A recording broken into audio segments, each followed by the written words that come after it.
As budget negotiations continue on Capitol Hill this afternoon, Democrats in the House attempted a maneuver to strip the National Defense Authorization Act of its provisions to end the Defense Department's illegal abortion travel policy.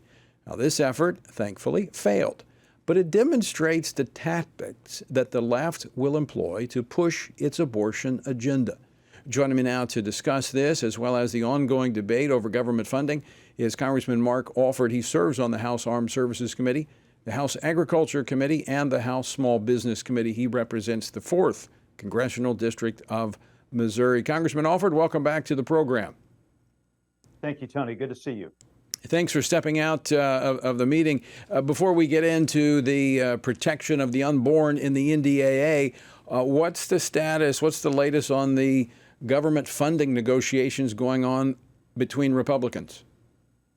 Well, Tony, the vast majority of our Republican conference does not want a government shutdown. We want a short-term CR, continuing resolution for 30 days, get us to October, get these 11 remaining appropriation bills settled at a reduced amount than what the government and the Senate wants and the administration wants. We've got to reduce spending in America. We're all in agreement on that. The sticking point is the number right now. How much will we cut? The proposal under the current continuing resolution is about an 8% cut. We secure our border first and foremost because Joe Biden's not going to do it. He's going to continue to I think there was 4,000 coming across today, illegal aliens into our sovereign nation. Secure our border, reduce our spending, and give us a little breathing room. The problem is, and we left the conference a few minutes ago and kind of missed the fireworks in there, but it's being put out on social media right now that some in our conference say, we're not voting for a CR. There are 7 people against a CR for any reason. And so that's where we are right now. Was there discussion about moving forward with the appropriations bills and getting those through, since those are the ones that really contain the policy and the cuts? Yeah, and that's what we could do if we move the CR forward. That gives us some breathing room. We've got to pass our Department of Defense appropriations. We've got to get our military that 5.2% raise. We've got to start building these ships that we're going to need, as you've been talking about, the pacing threat from Communist China, to deter Communist China from invading Taiwan. And we've got to pass our homeland security. Look, the border is not going to be secure unless it's properly funded. The Border Patrol, we've got to make those dollars available so that we can secure the border. That is the 2 primary appropriations as we see them right now.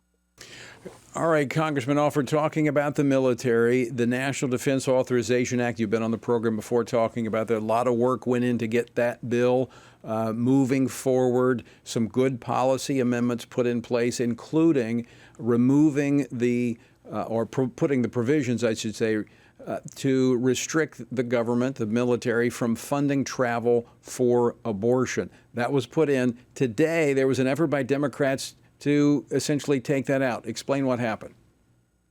Well, yeah, the Democrats wanted this motion to obstruct, basically strip out this provision. I fought with Ronnie Jackson on this on House Armed Services for the NDAA this spring. It did not make it through. It got to the House floor. We did a House amendment on that. Ronnie Jackson did. I helped him out with a debate on that. It passed. And now the Democrats want it out. They are desperate for taxpayers to fund abortion for our military. It goes against everything that we stand for. It goes against the Hyde Amendment. It is basically illegal, and yet this has been going on since October of last year. Only 12 women that we know of has taken advantage of this policy where, for instance, in the state of Missouri at Fort Leonard Wood, if you get pregnant or a dependent gets pregnant there, you're going to have to drive to Illinois or Kansas to get an abortion, and the government would pay for that. It's facilitating the abortion. That is against what we stand for. The Democrats are insistent upon doing this. We're saying, hey, look, we believe in life-affirming care for the mother and the baby growing inside of her, but we are not going to have the government in any way facilitate an abortion. It is not right. It's not going to happen. In addition, there were other amendments that got onto the bill. previously that deal with the woke military policies. This bill now will have to be reconciled between the Senate version and the House version in conference. So what's the next step? When might we see this pop up again in terms of bringing about a resolution and what the NDA finally has in it?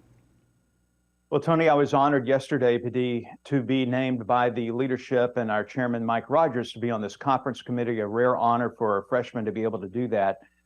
So we are moving forward with that. Those conferees were named. The Senate now has to name theirs, and we'll begin meeting on this as soon as we can schedule time in a conference room to where we can hash things out. We know that the Senate, the liberal Senate, ruled by Chuck Schumer, is not going to go along with our stripping of the woke ideology. You know, they want those drag queens trying to recruit others into the military. They want the CRT language. They want the diversity, equity, inclusion to divide our nation rather than unite us about what we have in common in this great nation. So we know the fight we're going to be up against, but we're going to stand strong on the House side, and we will fight as hard as we can to make sure that we get those woke policies out of the U.S. military and return pride and patriotism to America.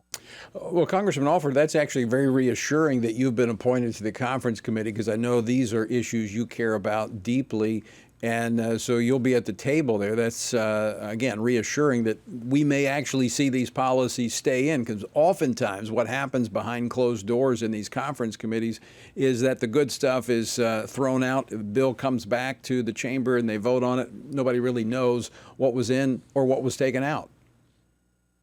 Well, yes, and that may happen this time, but we're gonna try our hardest. You know, God's put me here for a reason, Tony. We've talked about this in private and on the air. I'm here for the purpose of, I think, promoting Jesus Christ in our society, and also trying to get our country on the right track again, as a country that came about through the providence and protection of God Almighty. And we are here for a reason. And I'm going to do my best to exemplify Him, and also to do the right thing. And the right thing is getting the woke out of the military. Absolutely, and we look forward to talking with you through that process. Before we run out of time here, there was a procedural vote yesterday on the $826 billion defense spending bill. This is another measure separate from the NDAA. That failed. Tell us what's going on there. Well, I think the rule was voted down on that. That is problematic. I think it's lumped in with the same people who do not want to see the continuing resolution pass. And so I think they are just seeding a path for failure for Kevin McCarthy, unfortunately. They don't want Kevin as the Speaker of the House. We rightfully voted him in. It took 15 votes. I think they've been determined ever since then that he's not going to be Speaker throughout this term, much less maybe even before the year is over. And he is fighting tooth and nail in that conference room. What was so reassuring, and I just watching his countenance and watching people talk, which is one thing that I've observed even back in November, before I was even sworn in, being able to be part of this conference and listen to what the congressmen and women have to say, is the level of deference and respect that Kevin McCarthy has shown for everyone, not just listening to what they're saying, but trying to understand their hearts. You don't find that in a lot of leaders, and Kevin McCarthy certainly has that. Congressman Mark Alford, I want to thank you for joining us today. And again, congratulations on being tapped for this conference committee on the NDAA. It's going to be an important role, and we look forward to talking with you about it more. Thank you, Tony. God bless you.